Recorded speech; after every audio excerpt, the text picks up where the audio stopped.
Hello friends. हम सदा से ही मंदिर में जाते हैं, गुरुद्वारे जाते हैं, चर्च जाते हैं और जितने भी धर्म हैं इनमें प्रार्थना का यानी प्रेयर का बहुत महत्व, बड़ी इम्पोर्टेंस मानी जाती है।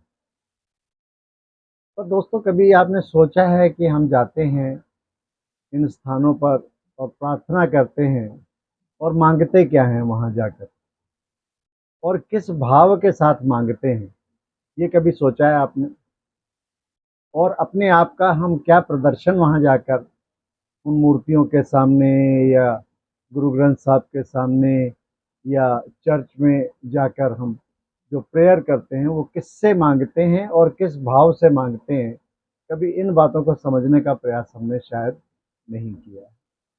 तो देखिए, सबसे पहली बात है, हमने आपको पिछले वीडियोस में भी बताया कि हम अपने आप को शरीर समझते हैं, आत्मा नहीं समझते। और परमात्मा कौन है? परमात्मा, गॉड इज़ वन, वो परमात्मा एक है, वो निराकार है। और हम आत्माएं, हम जो है वास्तव में क्या है? आत्मा है, ये शरीर नहीं है।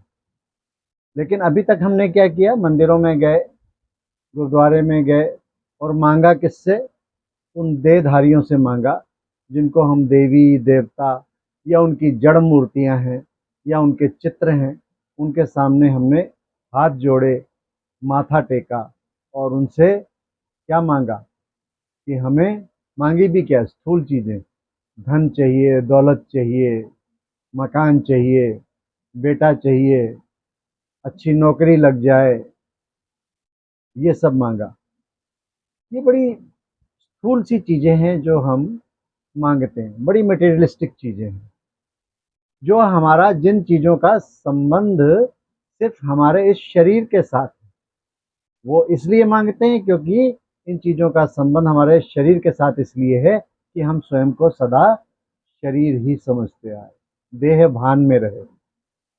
लेकिन परमात्मा अब आए हैं हमें समझाने के लिए कि बच्चों, तुम्हें देह अभिमानी नहीं बनना है, तुम्हें आत्मा अभिमानी बनना है। यानी सदा अपने आप को याद रखो कि मैं एक आत्मा हूँ।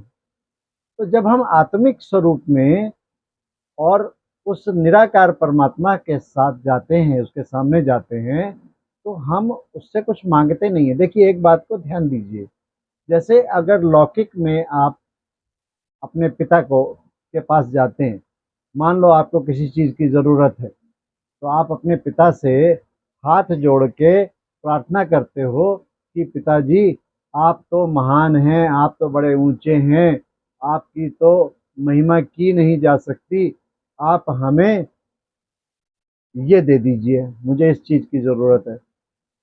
कभी अपने पिता से ऐसे मांगते हैं? अपने पिता से आप कैसे मांगते हैं? हक के साथ मांगते हैं कि मुझे ये चाहिए, इसकी ज़रूरत है। तो पिता क्या करता है? उसके पास धन हो या ना हो, लेकिन वो पूरी कोशिश करता है आपकी ज़रूरत पूरी करने के लिए। इसी प्रकार जब हम उस निराकार पिता की, हम आत्माएं संतान है, ये शरीर उस पिता की संतान नहीं है, हम आत्माएं उस निराकार परम आत्मा की संतान है। वो परम आत्मा, हम आत्मा, हम उसकी संतान हैं। तो हम जब उसके पास जाते हैं तो उससे क्या हमें मांगने की ज़रूरत है? वो हमारा पिता है, हम उससे रिक्वेस्ट करते हैं। और अभी क्या करते हैं? मंदिर जाते हैं तो उनकी महिमा गाते हैं।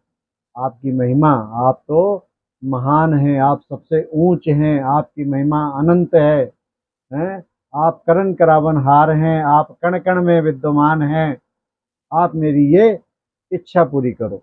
हम बिजनेस करते हैं उनसे जाके, अगर मेरी आपने ये इच्छा पूरी कर दी तो मैं 101 लड्डुओं का प्रसाद कराऊंगा, या 101 रुपए दान दूंगा, या मैं ये मंदिर में कमरा बनवा दूंगा। क्या करते हो आप? बिजनेस करते हो ना परमात्मा से। और अगर नहीं कराया तो फिर कुछ नहीं कराएंगे। तो परमात्मा को हम ब्लैकमेल करते हैं। क्यों? क्योंकि हम मांग किससे रहे हैं? जो स्वयं देहधारी हैं, जो स्वयं परमात्मा नहीं है परंतु पवित्र देवता हैं।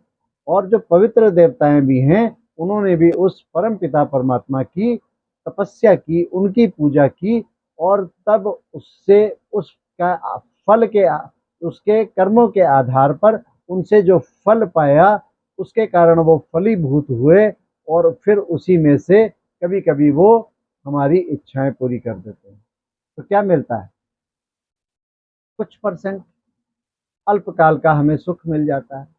लेकिन अगर हम उस निराकार परम पिता परमात्मा से, जो निराकार तो है ही है और साथ ही साथ वो सुखों का सागर है, गुणों का सागर है, आनंद का सागर है, प्रेम का सागर है, शांति का सागर है, पवित्रता का सागर है, शक्ति का सागर है, ऐसे निराकार परम पिता परमात्मा से हमें मांगने की जरूरत नहीं पड़ती। वो जानी जाननहार है।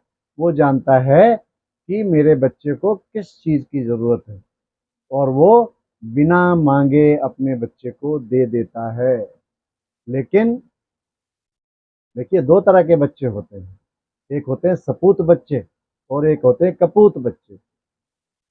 अगर हम उस परम पिता परमात्मा के, जो उसने हमको डायरेक्शंस दिए हैं, जो श्रीमत दी है, अगर उसका पालन करते हैं और अक्षरशः उस पर चलते हैं, अपने जीवन को पवित्र बनाते हैं, विकर्म नहीं करते, तब तो हम उसके सपूत बच्चे हुए। लेकिन अगर उसके डायरेक्शंस को हम इग्नोर करते हैं और अपनी मन मत चलाते हैं और उल्टे पुल्टे कर्म करते हैं, तो हम उसके कपूत बच्चे हुए। अगर हम कपूत बच्चे हैं और हम परम पिता परमात्मा से मांगें कि हमें ये चाहिए, मेरी ये ज़रूरत है, तो क्या वो हमारी इच्छा पूरी करेगा?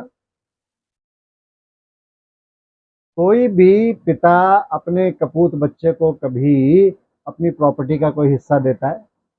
वो उसे बेदखल कर देता है। तो हमें अगर जब तक सपूत नहीं बनेंगे, उसके अच्छे बच्चे नहीं बने,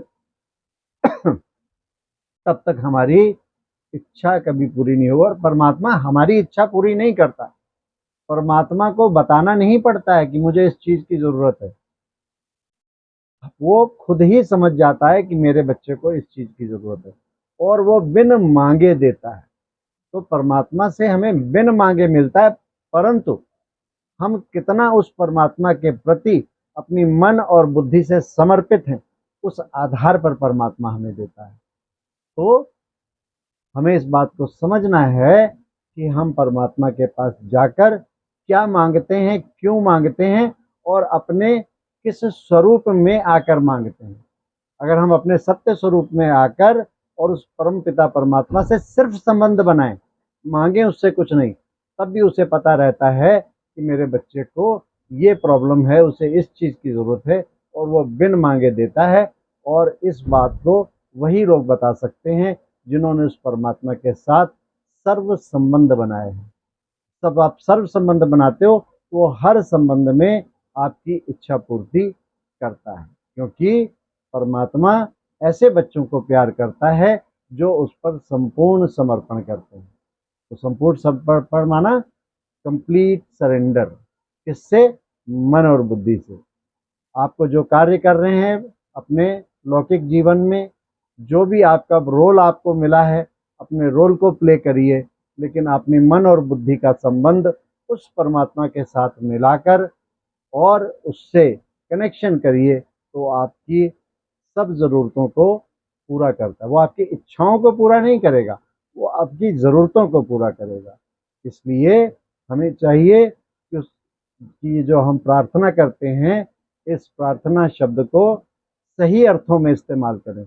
अदरवाइज हमारी प्रार्थना व्यर्थ है, क्योंकि हम मांगने वाले भी यथार्थ रूप से प्रार्थना नहीं कर रहे हैं, और जिससे प्रार्थना कर रहे हैं वो भी यथार्थ रूप का व्यक्ति या देवता वो नहीं है, क्योंकि हमें कुछ परसेंट ही उससे मिलेगा या नहीं मिलेगा, क्योंकि हम प्रार्थना नहीं कर रहे, हम उससे बिजनेस कर रहे हैं।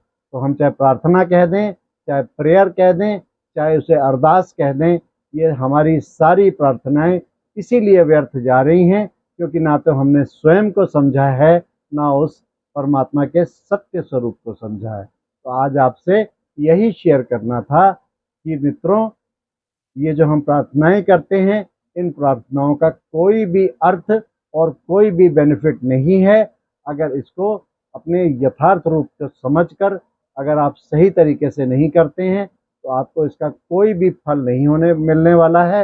ये फलीभूत नहीं होने वाली हैं और हम ऐसे ही अपना माथा रगड़ते रहेंगे, अपने हाथ जोड़ जोड़ कर सिर्फ जाएंगे और चले आएंगे, और जब हमारी इच्छा पूरी नहीं होती तो धीरे धीरे हम मन से नास्तिक बन जाते हैं, क्योंकि हमारी इच्छा पूरी नहीं होती। तो दोस्तों, इस बात का विशेष ध्यान रखें कि हमें प्रार्थना अपने और सत्य स्वरूप में टिककर और परमात्मा के सत्य स्वरूप को जानकर करनी है, तभी हमारी प्रार्थनाएं फलीभूत होंगी। अच्छा, ओम शांति।